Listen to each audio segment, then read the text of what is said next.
Well, howdy there, Internet people. It's Belle again. So today, we're going to talk about Trump crushing the economy, and even Trump's team doesn't know why. As markets all over the world are tanking, not much is actually known about Trump's plan and why he's destroying the retirement accounts of millions of Americans and erasing literally trillions from the markets. It's just a maze of claims. So much so that Trump's team doesn't seem to know what he's doing either. The Agriculture Secretary said, quote, "This is about reshoring thousands, hundreds of thousands, millions of jobs." Okay, bring jobs back. Got it. Trump said, quote, "We have a $1 trillion trade deficit with China. Hundreds of billions of dollars a year we lose to China. And unless we solve that problem, I'm not going to make a deal." Okay, so it's about trade deficits. Okay. The White House staff secretary said one tariff in particular would bring in, quote, $100 billion in new revenue.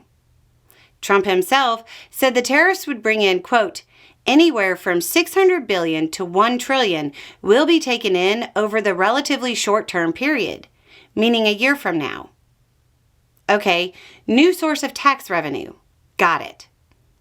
The Agriculture Secretary also said, quote, "This is the ultimate deal maker. Negotiating tool. Got it." In the last 72 hours or so, we've heard Trump officials say it's about bringing back jobs, it's about addressing trade deficits, it's about tax revenue, and suggesting it's a negotiating tool. I feel like I should really do a chart for this, but just follow me. If it's about bringing jobs back, it can't generate revenue because nothing will be imported, and it can't be a negotiating tool because the tariffs will have to remain in place for years to get factories moved here.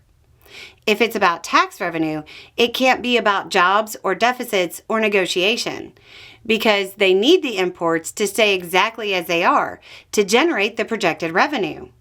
Do you see where I'm going with this? You have White House officials giving totally different explanations, and they're contradictory.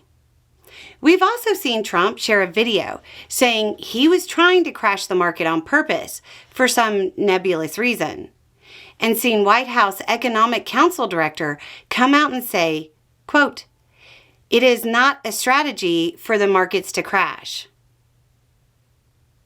For the White House to have to deny they're intentionally crashing the market says a whole lot. At the same time, the market hasn't seen losses like this since, well, the last time Trump was president.